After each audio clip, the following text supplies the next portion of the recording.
Well, continuing on the great studies we've had this week on the Lord Jesus Christ and this wonderful Christmas season and the providence of God, the protection of God, the fulfillment of the promises of God.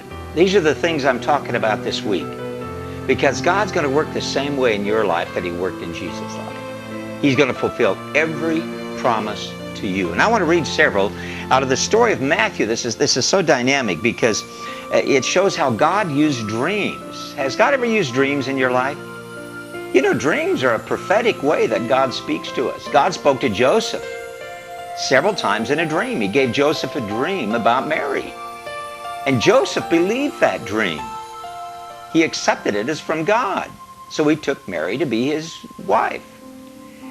And we have the dream now that God gave Joseph again about not going back to Israel, to Jerusalem, because after the death of Herod, God took them out of Egypt. But it said, I just want to read here, and there was until the death of Herod that it might be fulfilled.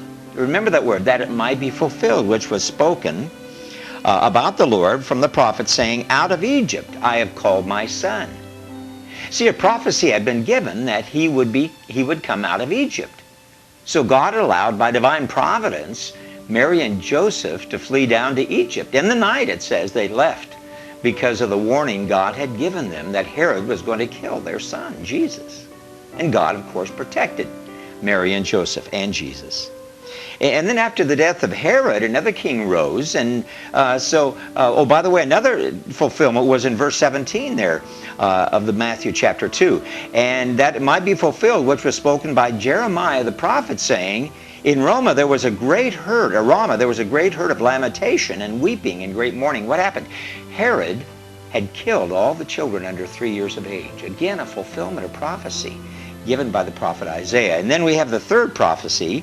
Out of Nazareth Jesus would come. He would come out of Nazareth. And it says they came and dwelt in Nazareth, that it might be fulfilled which was spoken by the prophets. He shall be called a Nazarene. Over and over again, God fulfilled His promise with Jesus. All the Old Testament prophecies, many, many prophecies, all fulfilled to the detail. I just want to relate it again to our life. God, if He has given you a promise, He's going to fulfill it. God is faithful to His Word. So get in His Word, discover what He is saying to you, and then trust it, rest in it, believe it. Well, God has great things for you today. I trust you're walking in His promises. Let Him work in your life.